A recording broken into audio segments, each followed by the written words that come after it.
Bonjour à tous et bienvenue sur la jurisprudence en vidéo d'ABC Juris et de Juridiquois. Aujourd'hui, nous allons évoquer l'ordonnance adoptée le 16 mars 2022 par la Cour internationale de justice, intitulée Allégation de génocide au titre de la Convention sur le génocide concernant le différend entre l'Ukraine et la Fédération de Russie. Juste avant, n'oubliez pas de vous abonner à la chaîne en cliquant sur le lien sous la vidéo et de nous laisser un pouce bleu et un commentaire, notamment si vous avez des idées de vidéos. Le mercredi 16 mars 2022, la Cour internationale de justice, organe judiciaire principal de l'ONU, a rendu son ordonnance sur la demande de mesures conservatoires présentée par l'Ukraine relative aux allégations de génocide de la Russie. L'Ukraine a déposé une requête urgente contre la Russie le 26 février, soit 2 jours après l'invasion de son territoire. Elle a déposé cette requête au titre de la Convention pour la prévention et la répression du crime de génocide de 1948. C'est ici le seul fondement de sa requête. L'Ukraine et la Russie sont toutes deux parties à la Convention de 1948 et l'Ukraine accuse alors la Russie d'entraver cette convention. Dans cette ordonnance du 16 mars, la Cour internationale de justice a pris 3 mesures conservatoires d'urgence. D'abord, la Cour a ordonné à la Russie la suspension immédiate des opérations militaires sur tout le territoire ukrainien. Ensuite, elle a demandé à la Russie de veiller à ce qu'aucune unité militaire, aucun groupe armé ou aucun individu, sous sa direction ou bénéficiant de son appui, ne commette d'actes tendant à la poursuite des opérations militaires en Ukraine. Enfin, la Cour a déclaré que les deux parties devaient s'abstenir de tout acte qui risquerait d'aggraver ou d'étendre le conflit. Puis la Cour s'est prononcée sur sa compétence. Il apparaît que la Russie a refusé de comparaître devant la CIJ et a indiqué via un document communiqué le 7 mars à la CIJ ne pas reconnaître sa compétence sur la requête de l'Ukraine.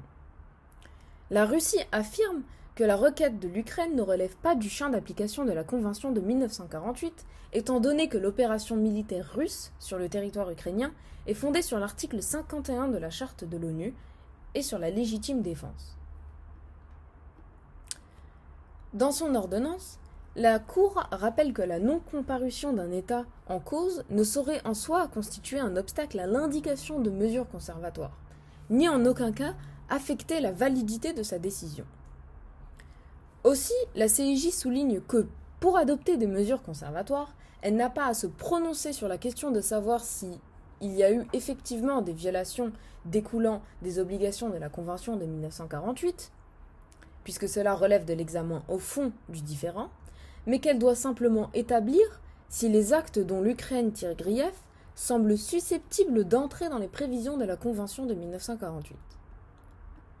En outre, la Cour souligne que sa compétence peut être fondée sur un traité qui a été mentionné assez clairement dans les échanges entre les parties, et estime que les déclarations faites tant par l'Ukraine que par la Russie mentionnent l'objet de la Convention de 1948 de manière à ce que l'Ukraine puisse invoquer cette convention pour fonder la compétence de la Cour. Ainsi, la CIJ en conclut qu'elle a compétence prima facie, c'est-à-dire à première vue, en vertu de la Convention de 1948 pour connaître de l'affaire. Elle rejette donc la demande de la Russie de rayer l'affaire de son rôle pour incompétence manifeste. Ensuite, sur la demande de mesures conservatoires prononcée par l'Ukraine.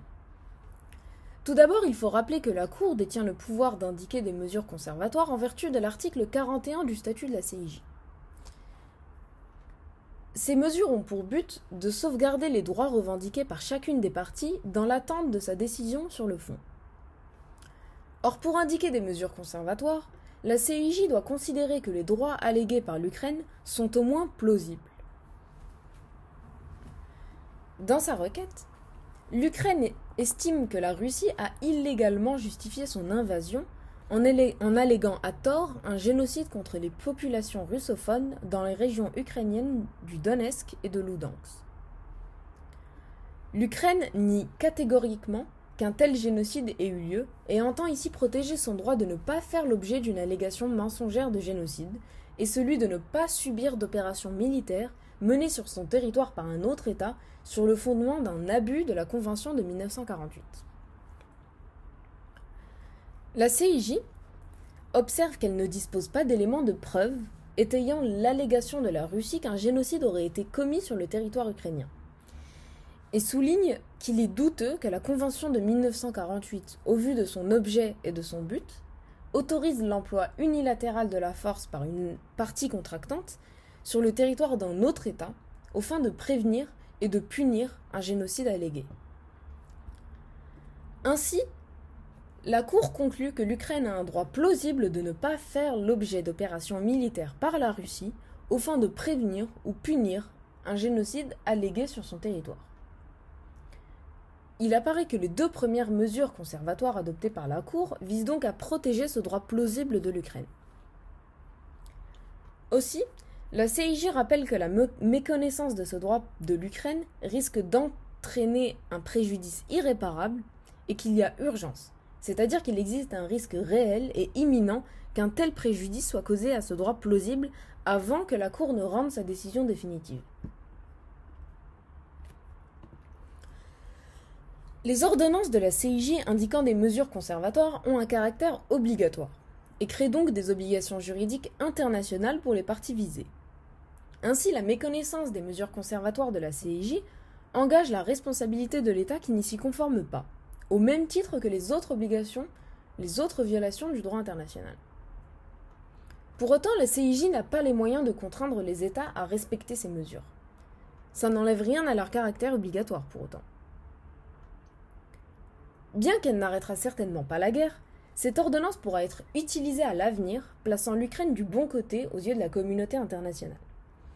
En effet, l'Ukraine a intérêt à mobiliser le droit, d'une part parce que ça lui permet de montrer que sa défense n'est pas que militairement légitime, et d'autre part, ça lui permet d'attirer l'attention de la communauté internationale sur le bien fondé de son argumentation et sur les violations commises par la Russie. C'était l'ordonnance adoptée le 16 mars 2022 par la Cour internationale de justice concernant le différend entre l'Ukraine et la Fédération de Russie. J'espère que la vidéo vous a plu. Voici nos coordonnées pour nous retrouver sur les réseaux sociaux. N'oubliez pas de vous abonner à la chaîne en cliquant sur le lien sous la vidéo et de nous laisser un pouce bleu et un commentaire. Merci beaucoup et à bientôt!